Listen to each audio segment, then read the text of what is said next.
the body. Nirmane, Nirmane, in being formed. in being formed. Na shekuha, sheka, Sheku, was not possible. was not possible. Brahmavittama, Brahmavittama, O Nārada, the best knower of transcendental knowledge. oh Brahma, Nārada, the best knower of transcendental knowledge. Translation. O Nārada, best of the transcendentalists, Sorry about that. the forms of the body cannot take place as long as these created parts, namely the elements, senses, mind, and modes of nature, are not assembled. Please repeat. O Nārada, Oh Nārada, best of the transcendentalists, best of the transcendentalists, the forms of the body the forms of the body cannot take place as long as these created parts, created parts, namely the elements, senses, senses, mind, and modes of nature, mind and modes of nature, are not assembled. are not assembled. Prabhu, could you give me a moment here to mute everybody? Sure.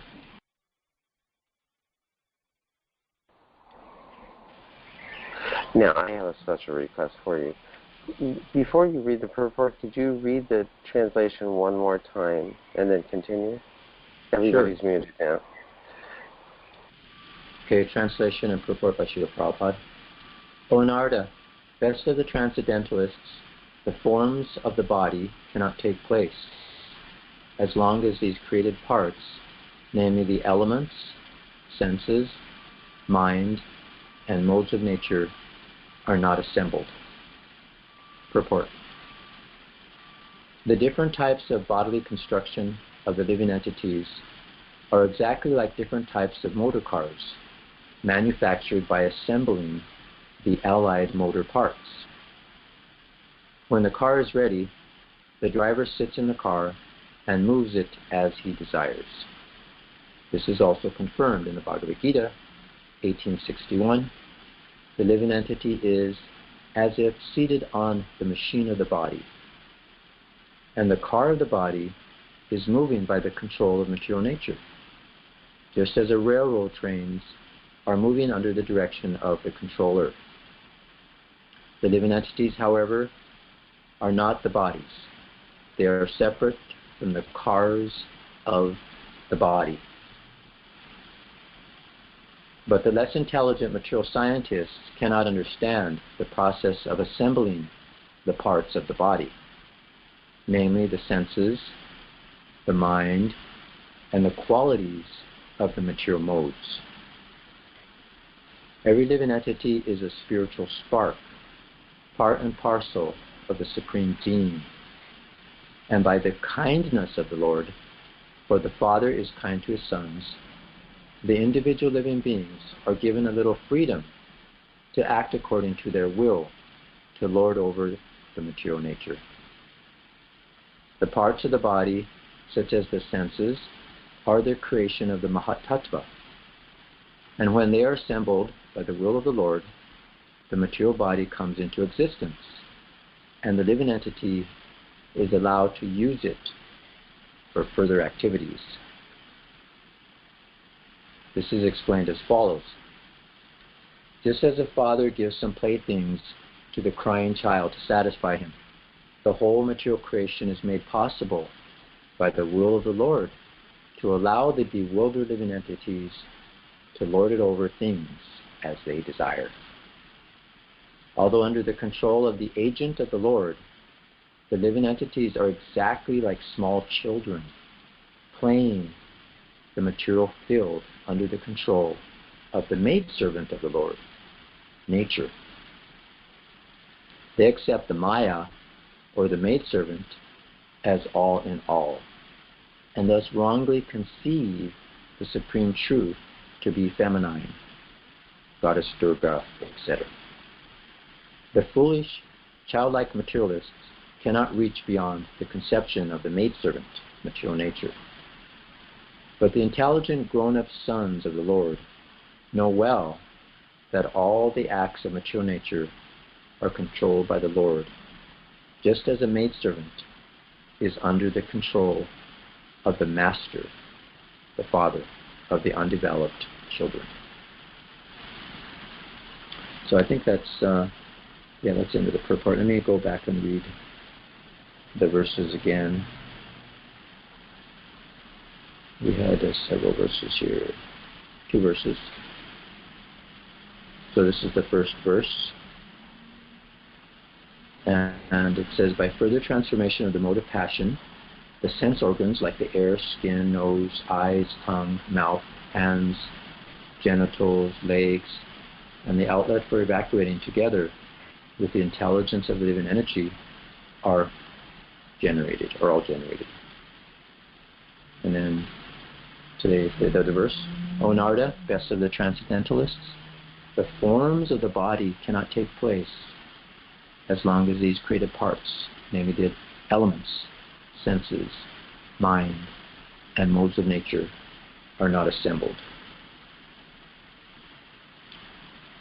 So Om Jnana Timarandasya Jnana Salakaya Chakshus Unmilitamena Tasmai Shri Gurave Namaha Shri Chaitanya Manogistam Sapitamena Bhutale Swayam Rupakadamayam Tadanti Swapadantitam Jai Shri Krishna Chaitanya Prabhu Nityananda Shri Advaita Gadadhara Shivasari Gaur Bhaktavinda Hare Krishna Krishna Krishna Hare Hare Hare Rama Rama Rama Hare Hare Panchakopa Chudischa Kripa Sindhu Devacha Patitanam Pavanebhyo Vaishnavebhyo Namo Namaha. So Prabhupada mentions how we have to use our intelligence to, it's also an element that we use to try to get things and arrange things in this material world for our satisfaction.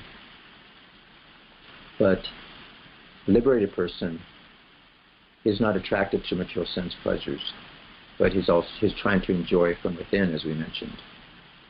So when he does come to that inward enjoyment, it's considered to be unlimited, like an unlimited happiness, because he's concentrating on the source of all happiness, which is the Supreme. So that intelligence actually should be used to reject sense gratification and instead seek the pleasure of the Supreme. So to that degree, where we will replace sensuality with spirituality, that'll be the measure of our success. So this is the whole world that's moving over this battle of trying to get material pleasures in this world. But if we engage in Krishna consciousness and we work, with vigor, and we have spiritual realization, then we'll understand that all these material pleasures and spiritual realization don't go good together. As Prabhupada says, they go ill together. So this is what we want to connect. This is another connection. We actually can connect with the Supreme through this process of tasting Krishna through His name, engaging in devotional service. Even in the material world, we can engage in, we're not really enjoying things. It's like indirectly the soul is enjoying through the body of the senses. So if we engage our body in touching the deity, as Prabhupada mentions in that chapter of Gaudacandra, he was touching Krishna actually originally by prayers with his mind and his words, his tongue. He's actually glorifying Krishna with his senses. So this is how he actually was, the result was that he was touching Krishna, and then Krishna came and actually touched him, and he got his spiritual body. So this is what we can actually do in Krishna consciousness. So we can actually touch the deity We can speak about Krishna. We could take prasadam, you know, by devotional service of cleaning, by reading, you know, speaking on Krishna. So this is the medicine, actually, that we're using to transcend this material energy, this material machines, is by using this machine to touch spiritual things. And it's a mystical process, actually. And by doing that, we can actually begin to touch and experience spiritual things. So it's a very subtle change. It's like we're touching things, but you know, it's the consciousness in which we touch things that changes them, makes them into the spirituality. So here, as you can see, this one verse from the Bhagavad Gita, Prakriti kriyamanani gunakarmani sarvasaha hankara vimudatma kartaham iti manyate. How the spirit soul is bewildered by the influence of false ego, thinks himself the doer of activities that are in actuality carried out by the three modes of material nature.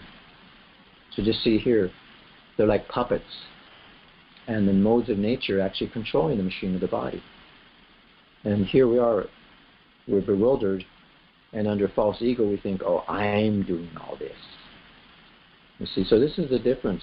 There's two types of people, one in Krishna consciousness and one in material consciousness. They may appear to be working on the same level, but there's a wide gulf of difference.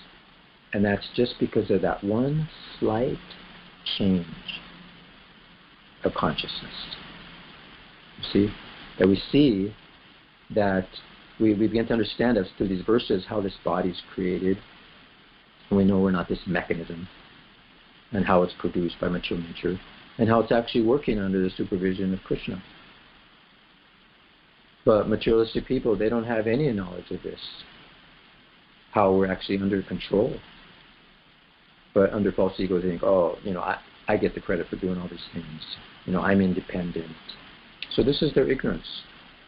But all these gross and subtle elements that we're reading about, these are all creations of material nature under the order of Krishna. You can see Krishna above the modes there. Krishna is controlling it, even the modes. See, so this is Hrishikesh. He's the master of all the senses. He's the master of our body.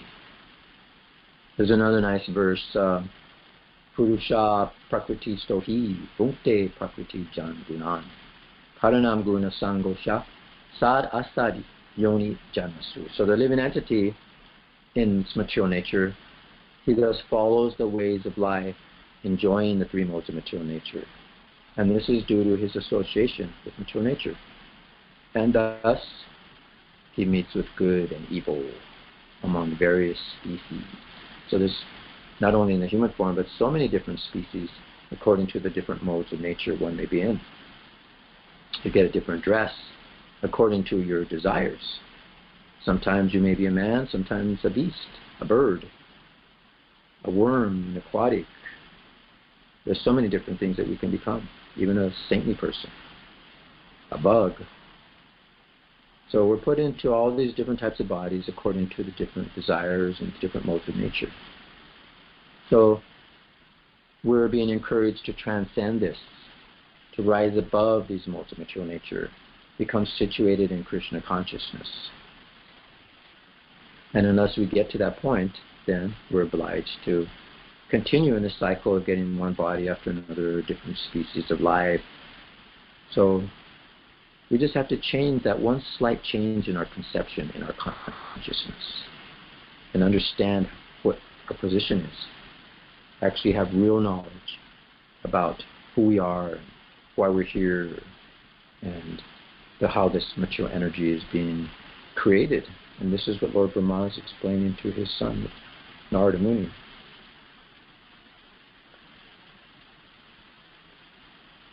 So we can see here, here's a very interesting how in the material energy, how we're being pulled and dragged, how the senses are trying to enjoy all these different things. The eyeballs are being pulled out to see the TV, the ears are pulled out to hear some nice music, the tongue pulled to the kitchen or to the drinking, skin is being pulled by another person So this is our plight in this material energy. So I just thought I'd try something here. Let's see how this goes. There's I just happened to, I was thinking of this. We're talking about touch me, feel me, all these see me, all these different things. It reminded me of that song by The Who. Some of you may remember that. And I just happened to stumble on this one video. And let's see if it'll go to it here. I don't know if it'll work. Let's see if it happens. Yeah, here it is.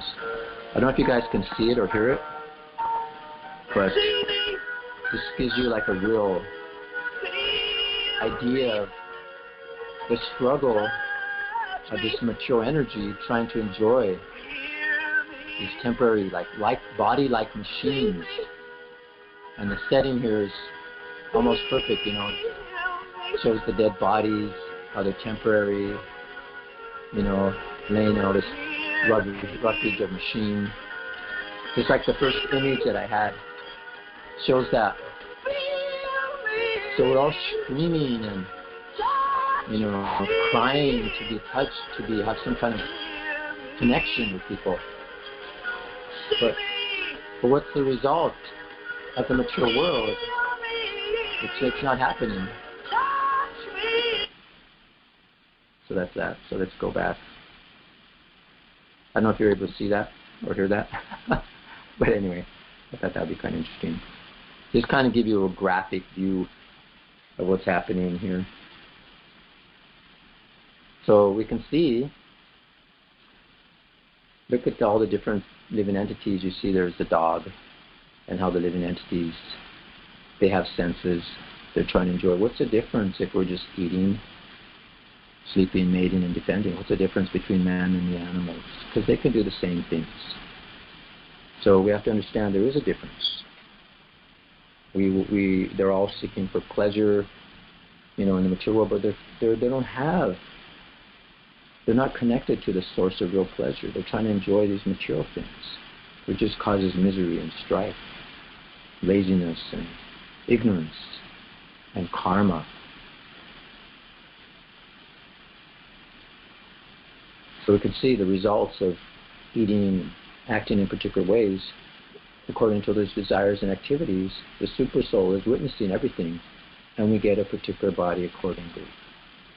So this is what happens. This is getting into that cycle of birth and death, being obliged to take bodies after another due to our activities and our desires.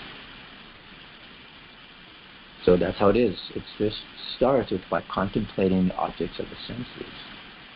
One develops attachment for them, and then from that attachment comes lust. And we find in the material energy it still doesn't satisfy. So what does it?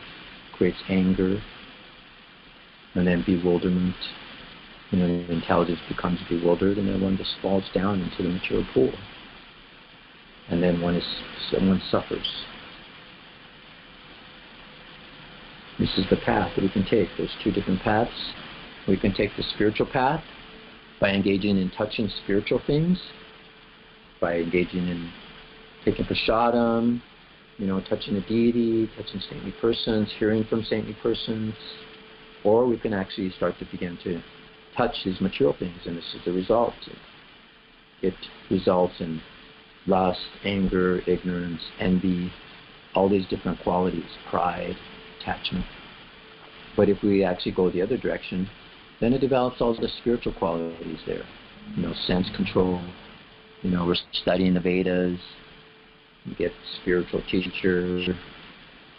All these different things. This is the two different paths that we can take.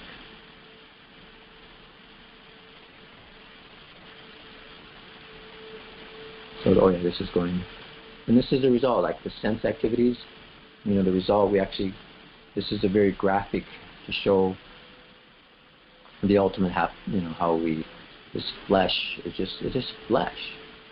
It's just machine parts. It could just be ripped apart. And depending on our karma, this is what happens to some sinful living entities from really too much engaged in the sense gratification. So it all starts with while contemplating the senses. No matter how austere we may be, or what a great yogi we may be. There's Savara Muni, he's meditating for thousands of years under the ocean, and he just happens to see, two fish mating. And he becomes attracted. And he leaves there, and he gets married, and engages in sense gratification again. And then after some time, he realizes that, this is all for naught.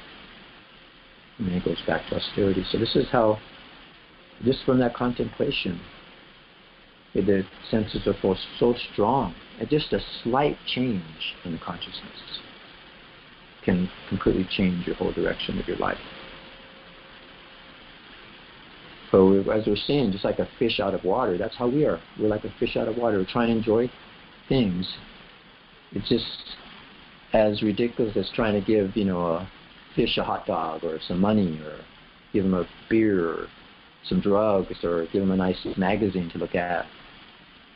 Do you think that'll bring satisfaction to the fish? That's the same way we're trying to enjoy in the material world. We're like a fish out of water. This is not our nature here. We can't get enjoyment here.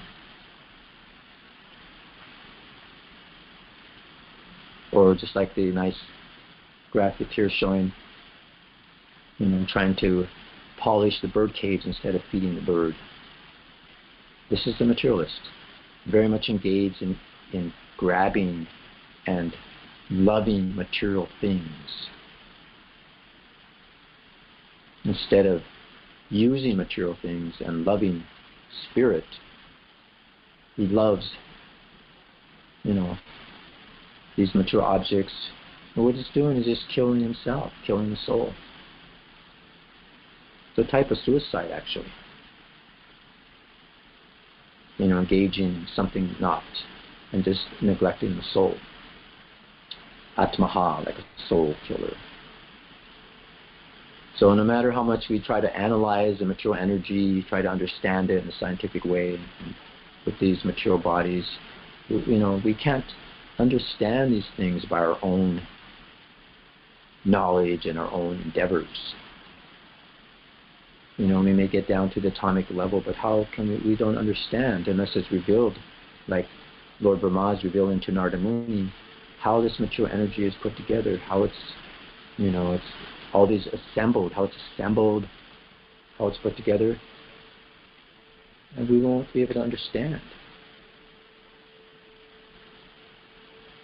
So much machine. There has to be somebody behind this. There has to be some kind of spirit behind all this machinery, electronics and so many different things. There's a person behind these things.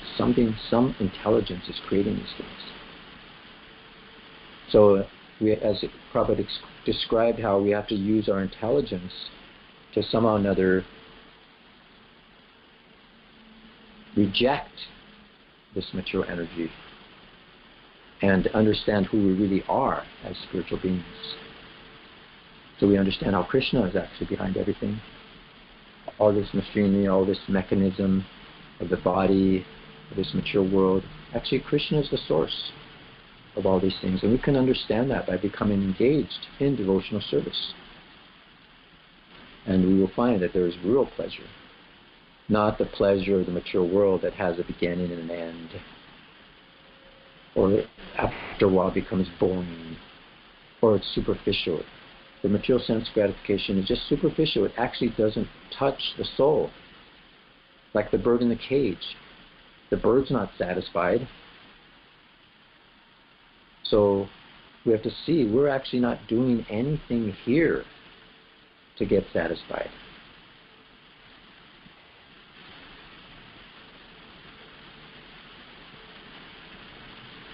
So let's see here. So there's a nice verse. Whenever a person experiences by self-realization that both the gross and the subtle bodies have nothing to do with the pure self, at that time he sees himself as well as the Lord. So this is the result of experiences of self-realization. And we begin to see we don't have anything to do with these gross and subtle bodies. And then we begin to actually see the Lord. And here's another nice verse. O great sage, as soon as I got a taste for the personality of Godhead, my attention to hear of the Lord was unflinching. And as my taste developed, I could realize that it was only in my ignorance that I had accepted gross and subtle coverings, for both the Lord and I are transcendental. And this is actually Nārada Muni speaking about his previous life. So this is the ignorance of material existence. It's, I compare it to darkness. And like the Vedas say that, Godhead is like the sun, and, ignorance is like darkness. But wherever there's light, there cannot be darkness. So hearing about Krishna's pastimes and is actually itself. It's like a transcendental touch with Krishna. You're actually associating with Krishna. So there's no difference between the Lord and his transcendental pastimes. So we become associated, we touch that light, then all that ignorance is automatically dissipated. So this is our process of Krishna consciousness, that this realization of our transcendental activities is made possible simply by engaging in devotional service. And then we get into real touch with Krishna. We're simply attracted. We're actually develop love for Krishna instead of love for material things. And this was simply from hearing. That's what Nārada Muni is saying. It was simply by hearing from the sages. It was so highly effective in his consciousness.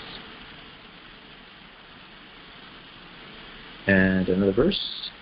Thus, when all a man's activities are dedicated to the service of the Lord, those very activities which caused his perpetual bondage become the destroyer of the tree of work.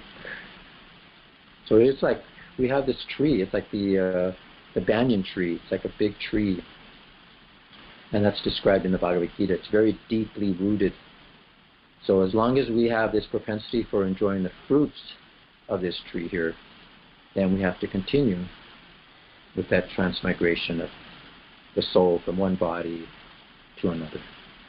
And that's according to the nature of the work, as we've shown previously. So that propensity for enjoyment, if we just simply make that slight change, as I mentioned, we turn that desire for serving the mission of the Lord. So that's, we change that activity. It's changed into a karma yoga, activities for karma. That's described in the Bhagavad Gita also, karma yoga. So we engage the work that we have a natural tendency for, we engage it in Krishna consciousness. That's called dovetailing. We dovetail our propensities here so that we don't generate more karma, and then it gradually develops into devotional service. And that's what completely cuts off that root of the banyan tree. And it will actually carry us to Krishna, to the lotus feet of Krishna. So as we can see through the pastimes, we see of Krishna as he comes as a devotee, showing how, there's touching, there's tasting, there's feasting, and look, simply by being in touch with Nityananda, we're just with the grass that was thrown on Beta. That look at his dancing in ecstasy. You see, we have the same opportunity to get in touch with Krishna. We have prasadam every day. I'm hearing and chanting, so many different things like this. And look, there's sporting, you can get in touch with Krishna. There's transcendental pleasure, as Lord Chaitanya was experiencing with his devotees. It's not dry, something dry where you actually renounce everything. You don't have any pleasure, you don't have any fun. But no, spirit, everything comes from spirit, and everything, the real pleasure is there. And here's Lord Chaitanya even seeing that Krishna with the gopis enjoying in the water, having a nice splash fight here, enjoying pleasure with Krishna. Can you see there's spiritual senses? You can experience the feeling of water, the fun of sporting activities. And even in the spiritual world, enjoyment is there. Krishna and his friends enjoying transcendental prasadam. So there's tasting. This is a result of our activities once we get in touch with Krishna. You can actually, this is the real touch. And it's just so simple that even Lord Brahma was bewildered. He was thinking, oh, look, is that really Krishna? Is that the Supreme Personality of God? Is just enjoying, simple foodstuffs with his friends, eating with his left hand, so many things. Let me test him. So it's so simple, yet it can be so bewildering. And here you could dance with Krishna.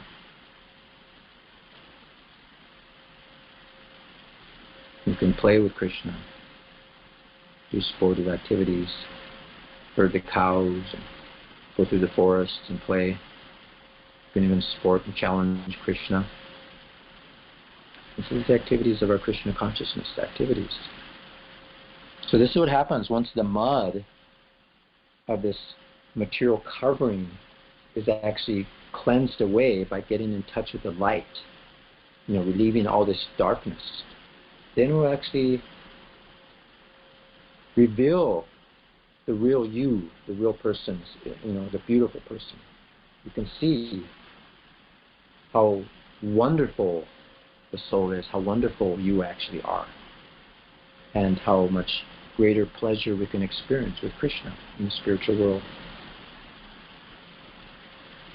So Prabhupada says, you simply have to keep yourself always in the fire of Krishna consciousness. Read my books daily, chant 16 rounds, and worship Lord Chaitanya in your home. If you do this, Maya will never touch you. So we don't want to be touched by Maya, we want to be touched by Krishna. So we actually make the decision, we have that slight change of consciousness to get in touch with Krishna. Hearing about Krishna, touching the deity, Prabhupada's mentioning here, you just have a deity in your home, Lord Chaitanya. Read the books. Read. That's actually touching Krishna.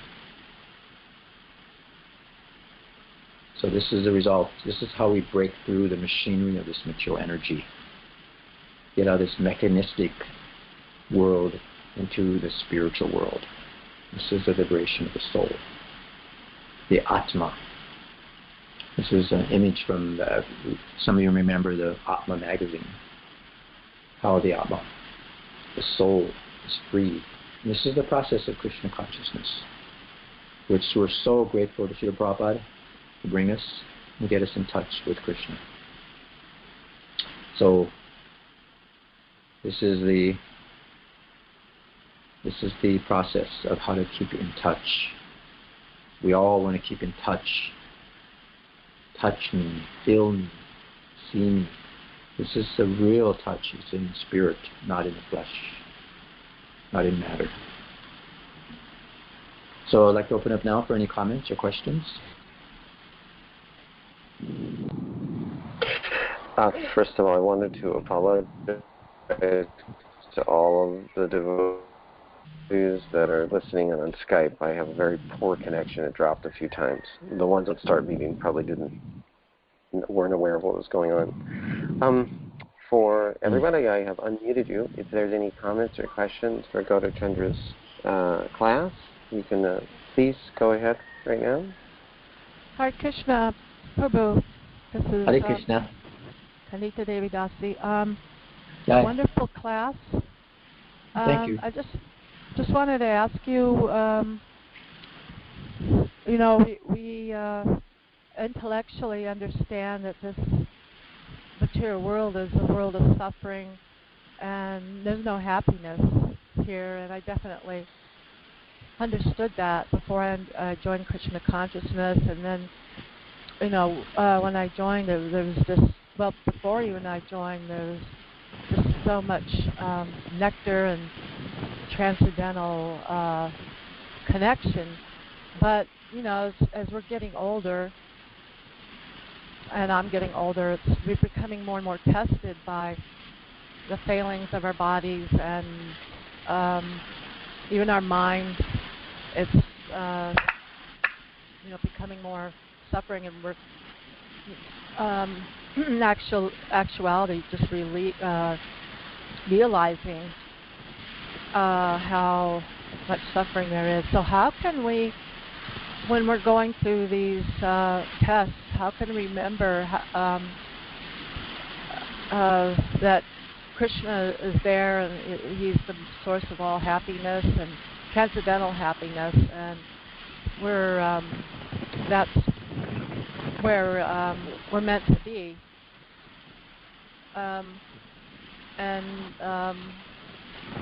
Be able to transcend these tests more and more, because it can be quite difficult a lot of times. Yes, as you mentioned, like what you said, we theoretically understand all these, but yeah, I mean that starts with our faith, and we have a goal. We have that goal in mind. It's on the level of our faith. So when we progress, according to that level in Krishna consciousness, and when we have complete faith, then that's when we experience unlimited pleasure.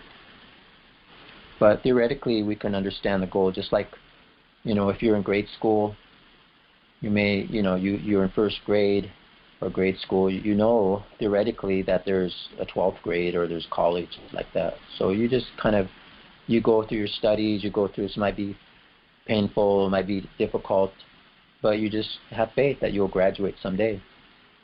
And we just continue with our faithful we're very faithful to Krishna and the activities of Krishna consciousness, and we engage in our service of, touching Krishna with our words, with our mind, with our prayers. These books are not different than Krishna. So this is how we get our spiritual body, is getting in touch with Krishna. And Krishna has that mystic potency where it can convert matter into spirit. So we're so fortunate to be able to be in touch with spirituality, even with these senses. So that's what I think our realization is it's based on the level of our faith too. So that's our progression in Krishna consciousness, is on the level of our faith. Just like the child in school has that faith that if I continue, then I'll eventually go to the next level. And that's what's happening to us. We can gradually advance. And it just takes patience and perseverance, and then, engaging in Krishna conscious activities, and then we will begin to experience a higher taste. But this material energy, as I mentioned earlier, that, it never gives up on us until the time of death. So these material pushings, material energies are always there up to the time of death. But if we keep our consciousness, just that slight change, keep that consciousness engaged in a Krishna consciousness, then we will be protected. So I hope that helps. Yes, it does. Thank you very much. So it's by continued faith. Yes, the process. Thank you, Prabhu. Yeah, you're welcome. Thank you. Nice question.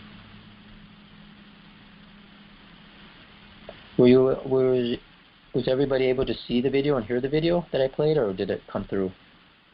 I saw it. It was great. Could you hear it though? Hear it too, or no? The sound didn't come through. It was really touching. I thought it was the sound was good and the effect was good. And I was thinking, go to that. It's interesting where you took the class. I regularly make the point that you're making, and it even reinforced it a lot more. It took my realization deeper. At weddings, I'm often telling the couple, if not every couple, but couples that I feel are a little open, that if they really want to know one another and take this relation, the sweetness that they're tasting or they think they're tasting, they really want this to mature and become perfected, that it's very important that they progress spiritually together. Because in reality, I say exactly the point you made in the class. I said, something, you've never really seen each other. Oh, yeah. You've never seen each other. All you've seen is some skin and some hair and some tissue. But we're the soul. You've never actually seen the soul. You've never touched the soul. You've never hugged one another. And if we really want... And another point is that we've never seen ourselves. What to speak of our partner? Yeah. We've never seen ourselves. We've never touched ourselves. We've never felt. We've never heard ourselves. It's simply all we're experiencing is this insanity of a false ego. It's not us at all. So, what to speak of not touching someone else? We've never touched our own self. And sort of to take what you're saying on even another level. And it's a really powerful where you took this class, because I see in my own preaching work, it's really, really powerful when talking to couples, how important it is to go into the spiritual path and realize the soul, because what all that you're seeing is going to be devastating, because what you're seeing is going to get old, it's going to wrinkle up, it's going to get ugly, it's going to get sick, and ultimately it's going to die. So it's so important to know one another spiritually. And then I tell them that the book that I'm going to give you is going to have all the answers there, how to really embrace that path. And the Hare Krishna Maha Mantra is the key that will open up the heart and open up the connection between the two of you as you study this, as you begin chanting this mantra. You'll actually begin to perceive one another through spiritual vision and spiritual touch, just like you're talking about. So it's very useful. It's not just it's very really a useful topic. And when I watched that video, it really, the singer, whoever that was singing with such emotion. Touch me, feel me. It's like you could feel their frustration that no one is touching me, no one is seeing me, no one is feeling me. Yeah. And, screaming out. And actually, that's how we should feel. Very lonely. Yeah. Very, very lonely. No one sees us. No one touches us. No one feels us. What a state of loneliness and depression. Imagine if you were locked away in a dark cell, and no one came to see you, no one came to touch you, no one came to feel you. Yeah. That's the isolation with which we live in this insane body, and the false ego, which is part of our body. It's all part of the gross and subtle body. We're locked in this cell. We want to be seen. We want to touch. We want to look out of this room and see and touch and feel. But all we're experiencing is this material nature. And what a perfect... It will never, ever satisfy the soul. Yeah. What a perfect preaching situation you have is a wedding. Because it's, we're all, that's like the ultimate, we want that kind of connection for happiness, to have a partner, where you want to make a really nice connection. And it's not just like bodily, but, mentally, emotionally. But until there's a spiritual connection, they will never be satisfied. And that's so nice that you're bringing that out to them. You're showing them how to really make a real connection. And another point I make is that if you really want to be together, you're only going to be together a few more years materially. But spiritually, if you truly come together, and this is a little bit of a stretch, but if you truly become spiritually enlightened and begin to realize that soul within each other, if God sees this is a healthy relationship, this relationship can continue infinitely beyond this lifetime, which is really true. Because just like all of us, we're all friends, and we're developing a great intimacy between all of us, even right here in this electronic sangha. I mean, some of the regular participants in our sangha I feel so close to, but I've never physically seen them or touch them. I just hear them. But relationships that are spiritual, they can, we're all going back to the spiritual world. So in that sense, it's not that much of a stretch. We will all be together. And we all, So I make that point as well. Yeah. Really, really connect for the long haul, eternity. Yeah, there's another important point I want to make. It's about how, we're actually enjoying, not directly, through the senses in a mature way, but also spiritual pleasure is also indirect.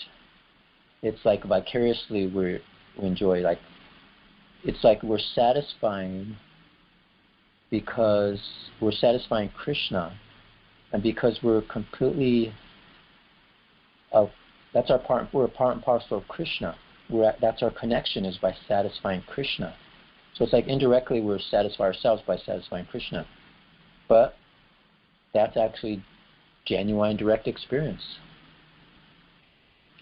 Just like we have the spiritual master is considered to be the transparent via media of Krishna. So he gives us that connection. It's like an indirect connection, but it's transparent. It's very mystical. It's very, it seems indirect. It's like an indirect experience in spiritual pleasure also, but it's actually genuinely a direct experience. Because that's who we are. We're part and parcel of Krishna. And if we serve the whole, then automatically we become satisfied. So and I think you could safely say that not only is a pleasure that we experience, vicarious, but it's actually experienced. I mean, albeit very neophyte and very much in the beginning, the Mataji that asked the question about how do we persevere when we really don't have that much taste, we actually are getting some taste. Or we wouldn't be here. We wouldn't be coming back day after day after day after day to hear the Bhagavatam and the chant rounds and being with devotees. You especially feel it when you go away from devotees and for some reason you may have to associate with materialists. It's so empty and flat and banal and vapid. There's just nothing there. And when we're around devotees and kirtan, we're definitely tasting something. We're certainly barely a microscopic drop, but even a tiny, tiny drop of something as sweet as Krishna consciousness is so much more satisfying than anything we've done.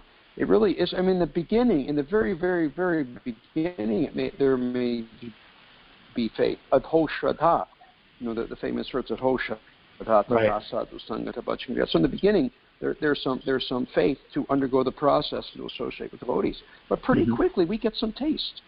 And especially in the beginning, Krishna gives us sporty little tastes, and we're tasting. We can't say we're not tasting because we weren't. We'd have been gone long ago. Yeah, definitely. We've been all trying to enjoy grossly in the material world. This just shows you the whatever power. Degree we surrender to that degree. To that degree, Krishna will reward us. The more we surrender, the sweeter the taste. Yeah.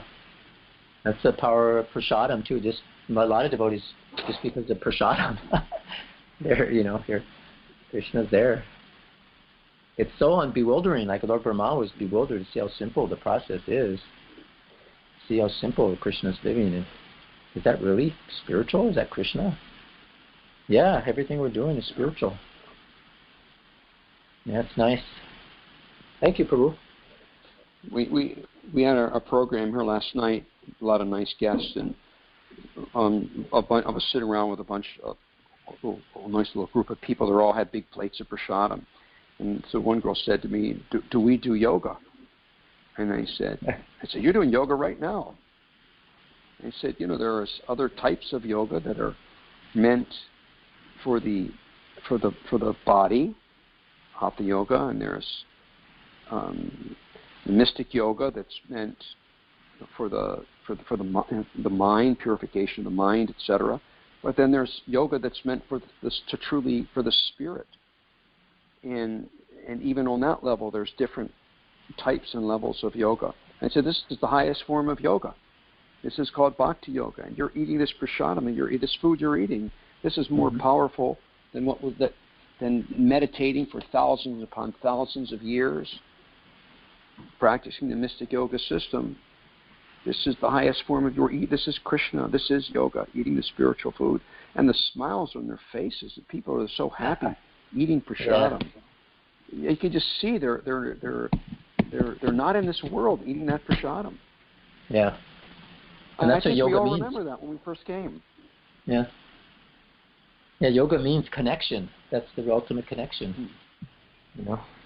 Talking about touch, that's yoga. Link. Haribol. Krishna. Jai Haribol. Haribol, Dandavat. Hare Krishna, Prabhu. This purport by Srila Prabhupada, he says at the beginning of the purport in the second verse that you read that that the change of bodies, it's just like, it's exactly like he said,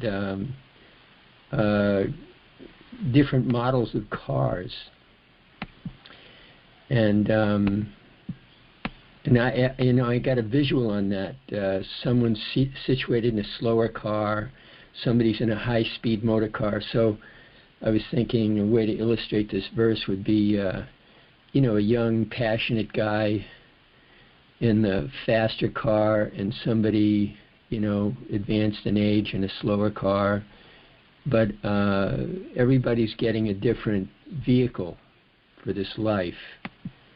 And I noticed the purport that I saw online in the Veda base, it had a paragraph after, at the end, that you read in the middle of the purport. Is that a recent edit or something? The living entities, let me see, I'll tell you. As the parts of the body, such as the senses, are the creation of the Mahatattva. You read that in the middle of the purport rather than at the end. Can you hear me? Yes. I'm sorry, something happened. I didn't hear the last part you said there. Okay, there's in the BBT Veda base that I'm looking at on today's verse 32. At the end of the purport, there's a paragraph. The parts of the body, such as the senses, are the creation of the Mahatattva, and when they are assembled by the will of the Lord, the material body comes into existence, and the living entity is allowed to use it for further activities. This is explained as follows. So that was read in your that was read before. Let's see. Just as a father gives some playthings to the crying child to satisfy him. So that was placed in the purport. Right. So do you have a more recent edit of this purport, or how did that happen? Oh, I don't know. Did I copy it wrong, or did I not do it? No, maybe it's been edited since the Veda date. Oh, could be. Yeah, I didn't notice that. Yeah, I'm not sure. But Prabhupada makes some beautiful points here, just as a father gives playthings to the crying child. Yeah. That's a beautiful image. And also the living entities are exactly like small children playing in a material field under the control of the maidservant. And then some Shaktas, they accept that as the supreme. Yeah. The Mahamaya, she's the superintendent of the prison, so they recognize her but not the Lord. Yeah. The principle to be feminine. Right. Yeah. Yeah, I have to look into that, what you said earlier. I don't know. I'll check into it. Okay. Thank you, Prabhu. Yeah, any other comments, questions, realizations? Jai Ramananda. Okay, Prabhu. Thank you very much. I'm sorry I didn't participate much because I just can't talk. And also my internet connection is not too good here. Drops. Again, my apologies for those on Skype. That's where I had most of the problems. Thank you, Prabhu. Very much. Thank you for your association. And all glories to Srimad Bhagavatam. Great class, Goji. Thank you, Nārada. Thank you for your comments and realizations. See you in a couple of weeks. Jai. Looking forward to it. Yeah, that video, I'm going to be thinking about that video all day. That's screaming, touch me, feel me. You can see the whole video on YouTube. Just do a search for touch me, feel me, and that video will come up. He goes through this, all kinds of flames and stuff. I'm making too depressed watching it. Hare Krishna. Oh my God. Jai. Thank you all. All right. Thank you very much, Prabhu, and all glories to Srila Prabhupada. Hare Krishna. Hare Krishna.